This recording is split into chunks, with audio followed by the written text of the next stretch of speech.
Mommy, Jay, I'm not a gillion. I'm not no area. I might live. I can imagine you there. Go to an me or Bonnie. I will live about what time where he. But it's also the Bible over high or none of counter. Jay, see me ask where we now. Over issue one. Jay, the nearer one of way. No more go away. I live way. You know what walk bed in Amy. Jay Lao, I don't near away. Lao wo. Jale way. Negbe make an array. I reckon you know what no. Oh, Jay, what more over soon? Eh? What soon you never get a name in that one? Eh? Jay was soon or one that he could. A cover no kaya will get Yanua. Amanya wa ya wese. Wa kanona. Dona wo ma no fiana. Iye ba na hi. Ona no. E feme o. O be be no feme no. Maybe that's it. Ija we fiase ni e be. Who say ni? To no fa na wo azan we. Webe. Ama. Wa ya. Bisu.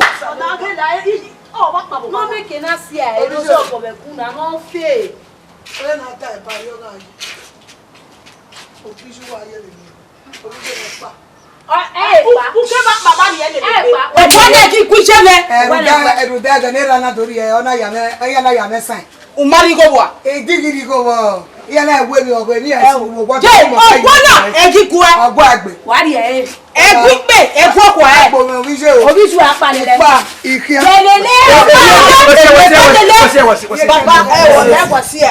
O ba le mo tu e. O wa si e. Where no ri wa. Aye gun na ye je tie. Na de yin na agbe. Na de yin na agbo. O han won mu me. Bo si le ke. Iko ya fun ni ya. Imi e po. Imi go no. We no bi okan go no se no lawo bo la gan yan e. Je sais pas non mais quand arrive à ce moment non mais de me réveiller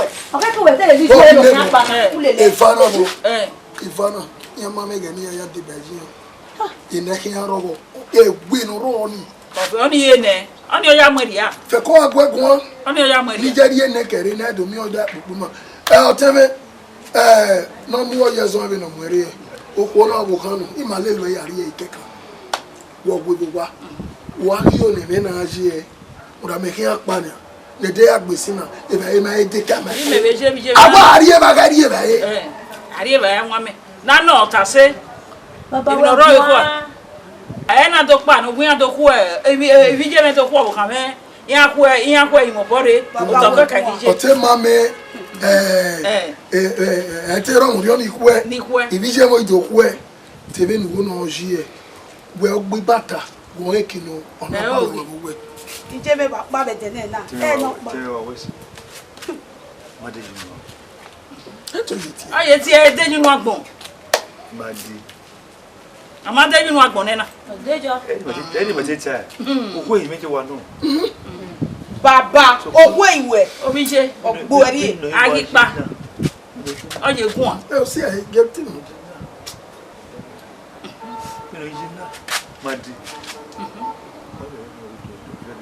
Eri o wa no se. ore ni no ri da ni bi o Eri o wa no. Ọkụ bụ ekwe ya. oko we ko ri Ọkọ we ko ya. Akwe ugbe na be ya yin ni ha Made you know. Baba si e si Ade ke. ninu agbon na Keje na pe ho ibi e mi ba pe we di je. ode bi E la wa na. o pe wa o o ba mi wo je E wo bi e me. Made you know. Je e wo bi e me. E wo se de bi e me. E wo bi e me. E wo ba mo le. Le gbo wa e. Wo wa na e gbo we. Wa le lo bi ju e ya mo pe ojo ya ba we. Made you know. Yeah, where serio? No wa oni wa wo se mo na di chama ni we ni mi awe. O pa yo La o wa ha na. we o ha o ki. Baba si e yo go mo we ibo. Yo go mo we ibo. O wa na ki ku e. O wa na ki ku e be ro mi awe. Be ro mi awe.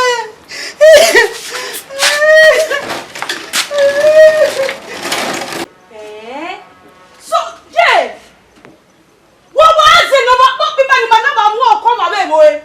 E o wa na ki ku e. Ije ni e to gwe. Oji agwo ma gwa na mi no gu yi. Ere le mi e. Ije je. Ima pa ma e fa. We jadi ni awa po. O ma so no me ba. To je si e. Je. To je si e. Je na wa pa yo wa. Iwa po wa o wi me. A o wi si e to ni me ye po bi o ka o me. Ira o me ba wa yi ka po pe. Ima pa ma e fa. Je. O gwa to na ku e ka. O gwa na ku. Je wa pa e wa ni. Wa pa ye wa ni. Je si ka di. Je wa pa na ni. Ejibe o wa ku yibe Agwa. Ejibe wa pe Ejibe Ejibe iya pa mo je be je ti ya ni iya fi le mi wu le fi le mi wu iya fi le mi wu je so be wo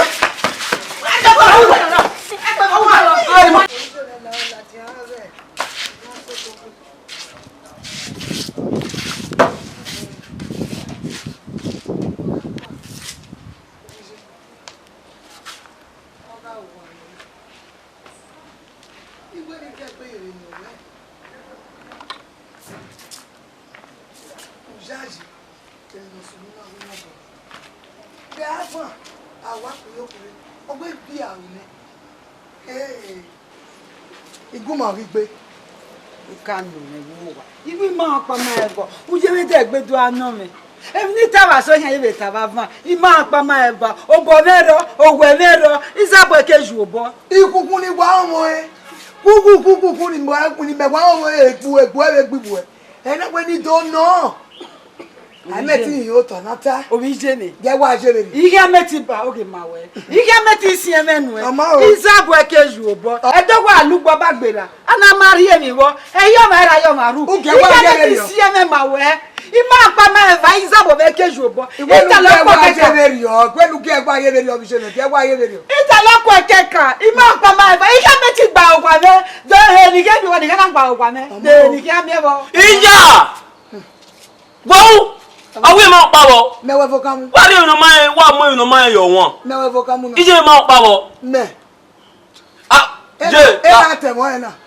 Je, e ba ro wa. Ẹ̀hẹ́. Sáwọn bínú ẹ. Ire ma so Tẹ̀mí bá tẹ̀mí bá. Ẹ bá kọ́ni. Àfíà. Àkẹ́ wà gbọ́. Je ma do ri. Udẹ́gòwò ẹ̀. Ayi kọ́ni ẹ bá kọ́ni. Yàlẹ́ nẹ. Yàlẹ́ nẹ. Ẹ̀ wọ́n nítorí ẹ̀ bá ní yàrá nẹ. Yàrá nẹ.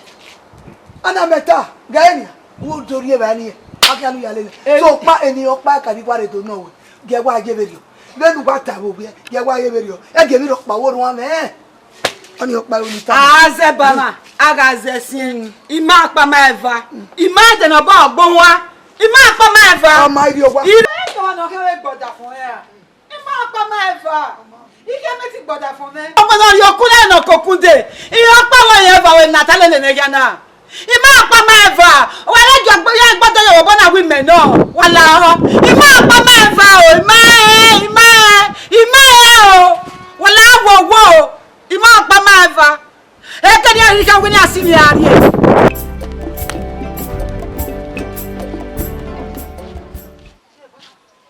Watu ameba. Uri mo bi je me fi e fi kusene. Wa ko botai. Wa botai ke wa kere. Yela o. E mo agwa me fi kuse. Wa to no to me. Ije. Gwe gwa mi o mara wo e fa wa. Ogwa ni odonori yen yo gwa yen kan mu ye mi a. Odonori mejo wa. What did you ask here? I didn't make it go to those who call me.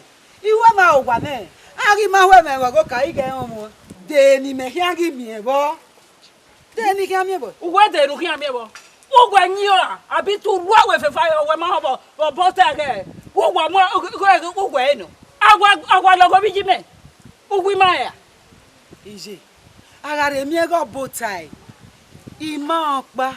Ima eva uda do ya ipita we ara lugbo bagbera ana marie mi go eyo mara yo maru oboga reta wi meno sokma igba ko mewe etenege gi amen igba ko megi ma pa ma eva je ima pa ma eva o we do ira ko o si gara ni o we gbi ma imari igba ni tama we peru bo se me fi ku se mi o pa na we ore ba ki ne gi pa aga mi keke no biye keke aga ma jo ta mu gwelele aga ma etiene ye ijo na huje o ma ijo e o ma ijo e iga opa iga eva udazi nobo ina opa ina eva emi ame na ogwa meje ni na amo bowo emi ame ni o iwere gbebu megate beni na ma opa ma eva opi adu ekina okwu odu ekina omo no odio no wo kan eke no ri aji me no odu ekina na ka women no efa ga run aya efa na mo te ga run aya orun aya wo ta orun aya wo gbe orun aya ba fa orun aya ga ri ya re yore e so pe na opa eva beni na ma opa ma eva daga ruwa ya ene no salo boy o salo ma ruwa gugwa agwa we mo no teme e pastor ni agwa ga so do e bi agwa ne pastor ke luwe la jo lare o gwa era go teme e pastor ke lawe iye gugwa ke ne pastor ti ma igwe ni ye ko nwa ihu nwa o teme asoga ire emi amani tuwa o gara fo ga ma agwa no o gwa nyo abi ruwa bobotaga gugwe no gugwa gwa no logo teme wo we gwa no logo teme ugi ajo gwa keme Enye alogbenye ale. Ri aja we hian bo ina. Aga wa mo ti me yoto. Aga mu gwejo. Ku we ko kwara we. O vie. Wa ho fo jalu vie. E we gbe tu o me. E ki o botare e we gbe tu o me ma ke ru ko botare. Wa ho botai. Ah o re. Je gwejo wa. So ma opa ma eva. O piano oku no. O ti ona wo kan no ma o kwa yi ku se na we na na mekia. Who doesn't know ba? You find me. Ana gidi ko. Obije ne. Ya so boy pe. Imale do na water. Uma pa uma eva. E ga gba wa gbenu re ni. Wa gidi. Help! Nikata, umi ame bobo. David utai. Ima pa ma eva. Iyo na mo. Ma eva. Ide ti. Kunu. Akani measure wherever, whatever. Uma sieva, eba we ado sieme, levana. Mate no bisheme. Woru do. Hey, Jesus! Osanu dazi. Egba ogwa. Uma ene ni aka. Iya ta ene, iya ku ene. Ye wenu remi. Nu pa obe. A o wari. Go vision. Iya ma wono to ogun. Upon won san lo bo agwa apon me yiwe. We ya ma kan mo we nu sin ya agwa we. Nu sin yo tin ya re yin abo. Now, iya wenu remi nu pa. La vie. Wadie Nikata. Wadie. Ogba we pe. Ma pa ma eva. Oma. Yara ti o wa we la. Ani ogwi me. Nu we ajo ogwi me. Edo ma so bi so ma. E ko bi se ni meta we. E me pe ya ni ogwe yan gbe bu we aje ma. E ko bi se ni meta. E ya ko e. Nu fie ni nu ajo wa me. Daga he. Oma. Ipa oswe ga je. Wese obi je me wese sokma o me no yoku no kokunda gba go me di ma pa ma eva.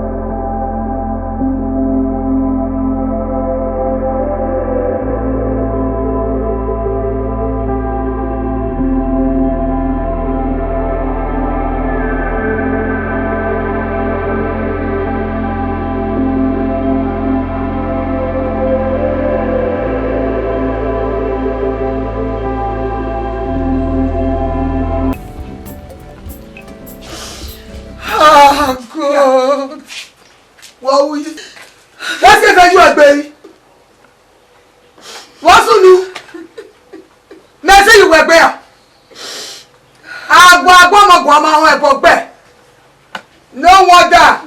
Akabe. Nikagwa. Uri ame bobo.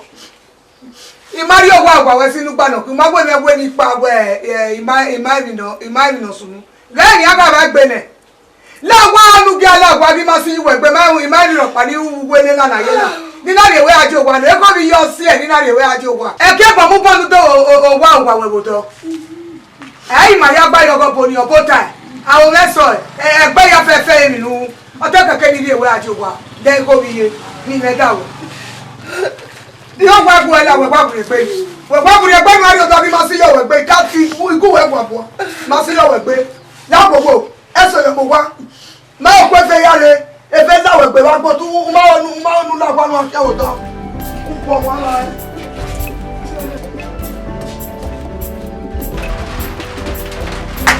I don't want. I know.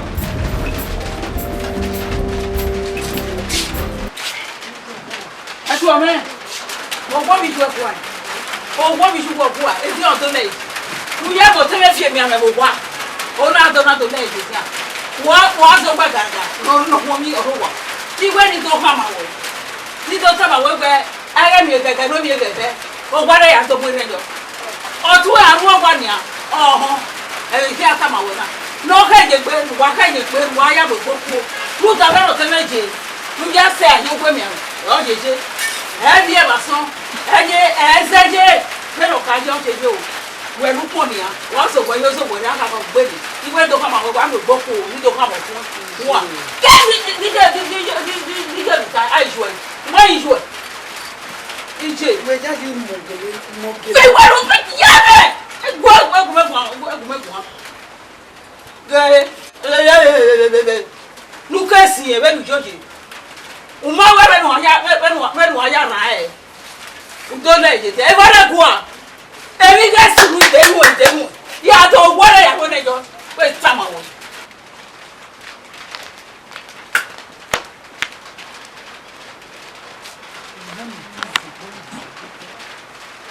mi aba be ti zi gbe ni meje na hey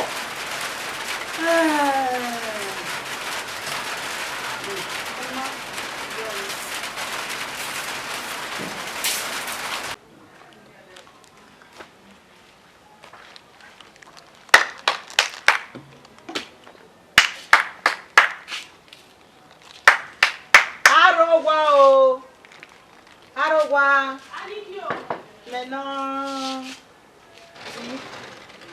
Ko wa nyo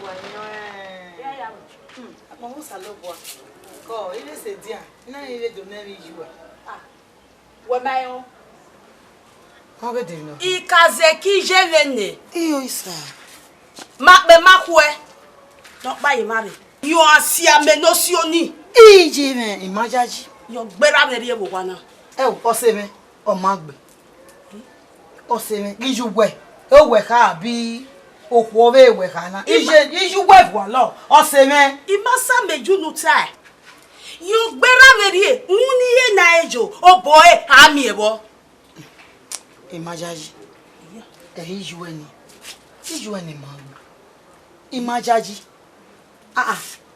iju we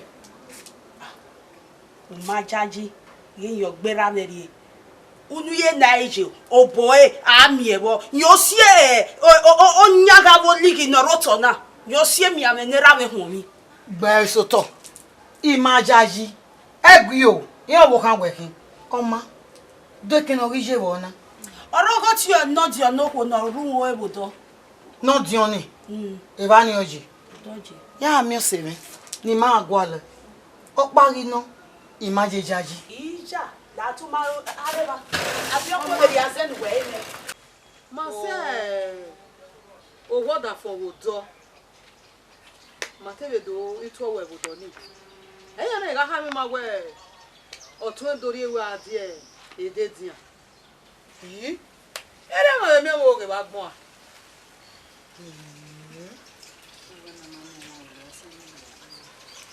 a lare o bene no bori na fi ha ni ge eri o ni ge yo o ma ewe so wa ma ni wa ewe na ge o wa no ma ge ukun o ta na wo si wo ma na be ari o be wa do bori majo e mata obori majo ogbera yin o e mo popa ìyàwó ata e mata ma iba pa ma va mo lare o se me e mo gba wa ni azen we gele kin ya oh tu we ri az e lare do boji e titi wa zen ajo do wa pa do mo ge ajo geva ajo gie ha Amen. ajo gie ne aji sen Amen. aje ha iyo iyo gba to ija e ya wa tu no pa obi je ya ma kin tu wa do ge ma ge gbo wa ku me yase me yase ima pa ma va ai mo mi ame kwa wa me obo vero o se me ma on ne we ge vie eve aje ve wona ife gba si abe ye ve te mata awa wo ni ma we o jina abi o se we e ma kin e ma nwa ko tori won ka ina be no gi jina da zon gele kin e maybe ge ma be pa na be ata won o o we gi ma ni ma make na go we ya yin ya ai mi wa we Anyway, you didn't want to know. Oh, ma, wako dewa. Agbo wegbegbe salobua. Ah! Agbo wegbegbe.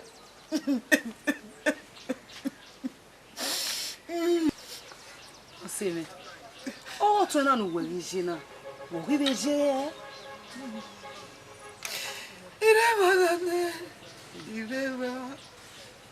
Sukmo pano. Eko be wata mame ni ya gbegbe mo. Ni ya riri ni wasagmo na e. Isolo go marana roya e. Ewe. Oseme, o serio ni. We miena na ma mie gbonde. E mo ni mie no so na yan bun ye ragbon na. Won ni kai na. Ona ma se na nari koro. La Oseme.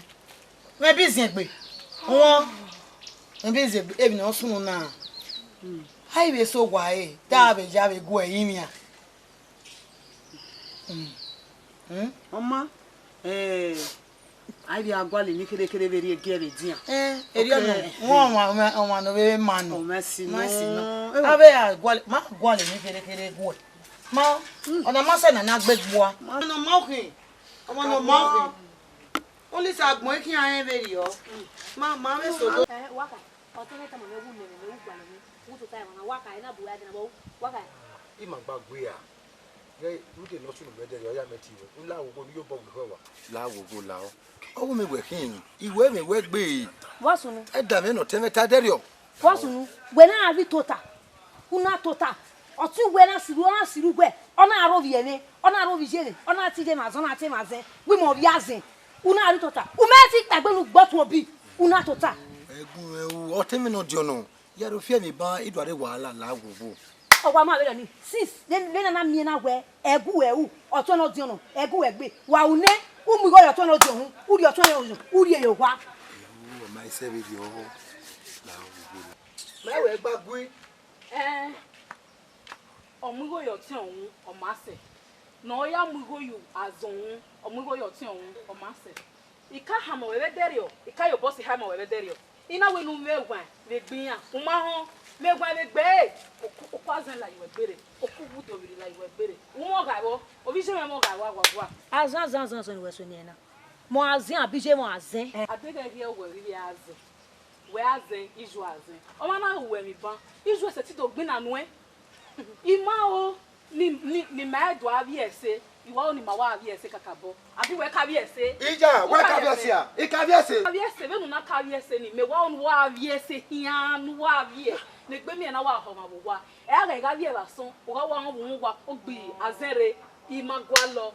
La wo guess you kwaze la wa. O wa ma. Beni meje, me ma be ka be mo egbe. We mu go yo tun hu. Uri e. Oh, mu go yo ti ohun o wa ma. La re giari wa. La wo Ya wo. pa ja. La re. What's the matter? Look at what? Why you want to? Why you want to? Iya jo. Why you want to? O fi boy ma o. Ife ma yo o. Wa ru do bi azan gbe me.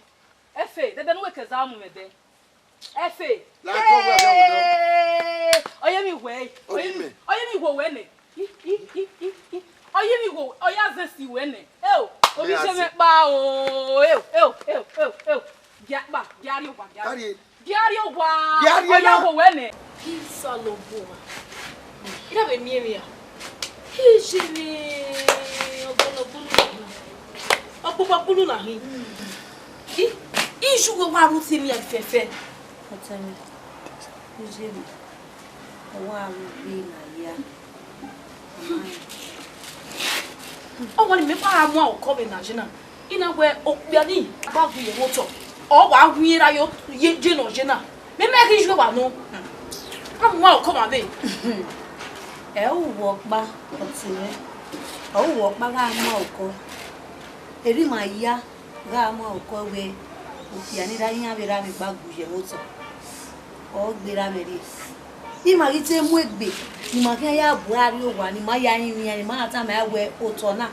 Ma zo bonu. No make na sera mi ai. Ide ne mi bi agu ma gwan wa ga ejo, wa mu dia ne. E mo ya mu dia.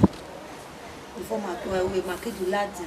owo bu ya na ajuna obijeme wa jono na ijeme wa jono na ijeme wa jono na ijeme iyi wa mu shoshi ni gwa o mi ti da te fun ye mi pastor yan ari ye ve mu ja wo de ba so odu oku no do ne ona la shoshi mi chu na gbonu o le ni gua aye te bono ni ebon ya la ope no ya la wiwa agi te bono ni yan to bo e wa te bon egbe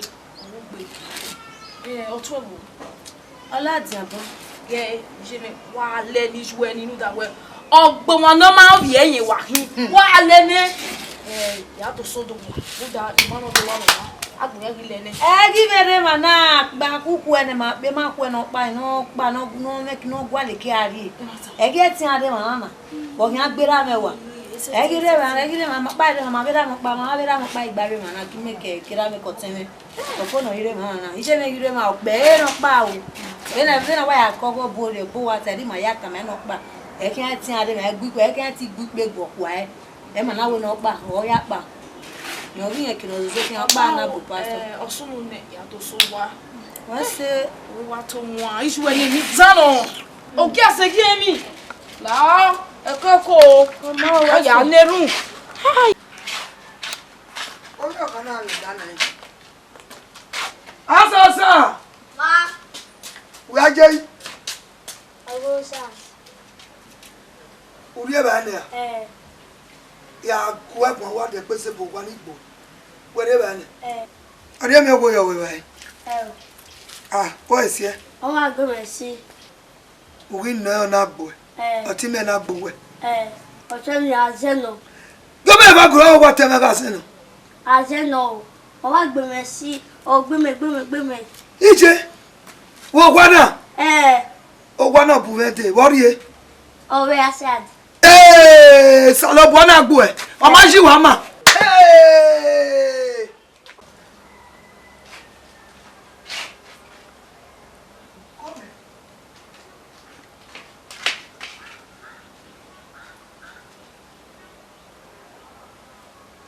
ye ne bi ma mi ati we won we ni lo yo to we no de wo time ma we wo pari we o wo kan no kari wo ipa ba itere bana ni be to sumo me ni le we ma mi wo kan ri we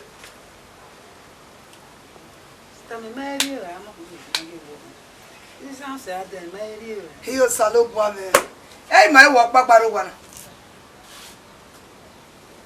ya yi mi wa ya fe boy potu mo no we ade si me ma ri we kan na so sa din ri o hiyo salo bo na so sa ki o jine e ga nu ma na kare era we bi wa re na ni aso so bo mo nu apa me no wa nya ke o gwo kan le no kan ni gbese o bi je me la gogo ni ti gwenu ya ni ti gwenu la gogo yo sa bo ayi o ime no ri eme we no ga me no ri na awa we ga ri enu amwe fa fe e pu gi enu e gbogbo nu e wo ma se eluta una wo ma se ga ni ago tototu ene ina ri we la wa e de ri ene ri we la wa iga le potu wo me gbe de fa yari me me ti tu ona de ri ona wa su gbo we si ko da o ite wa kun wo e bo do ni re nana emi agwi mo pa de ile mo pa wi so e mo pa wi ra ite wa keke ni yere ru wo e bo do tu wa ba so so pari o wo we aba wo ka me ugbe potu mo me de go e o de ni ma we le itana o de ni ma we imeti ilu won mi gba fa le bi pade fa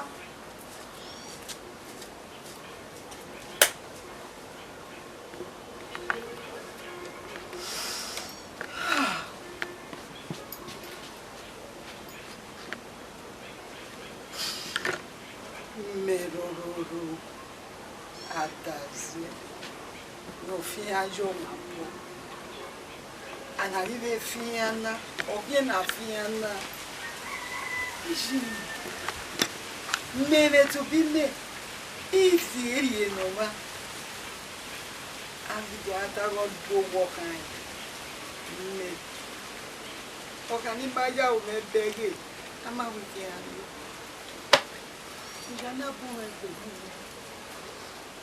Ojana bu megbe. Eto ya ipita we. Adego mama eke. Ogeke ma ke. Eto me ya ipita we. Agara gbon anamaro ese. Eto gbe ile aji. Meme to bi me. Imade you no agbon. Mori do de you no agbon na. Ena ise. Ena.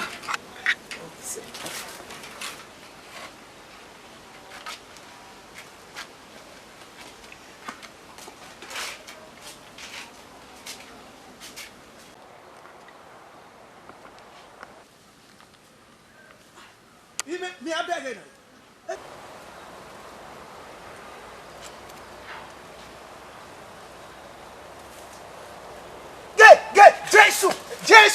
Jesus! Madam!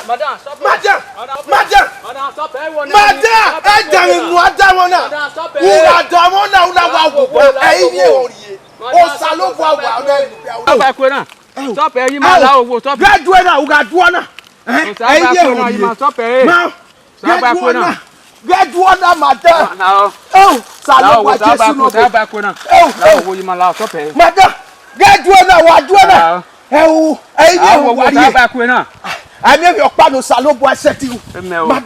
Madam. Get one now. Get one now. Jesus. Madam, get one now. Madam, get one now. Salobo akwana.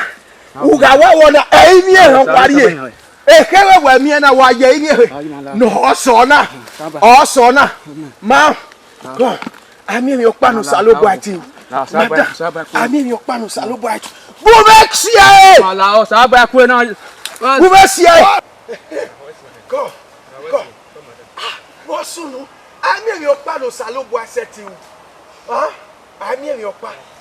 I lu do gbegbo a. O a do gbegbo ha ba. Eyin e won die. Ma. Go. Lele me. Go. Gari owu ga me. E church iteri ina wa bere we ba. Ma. Gari owu ga me. Go.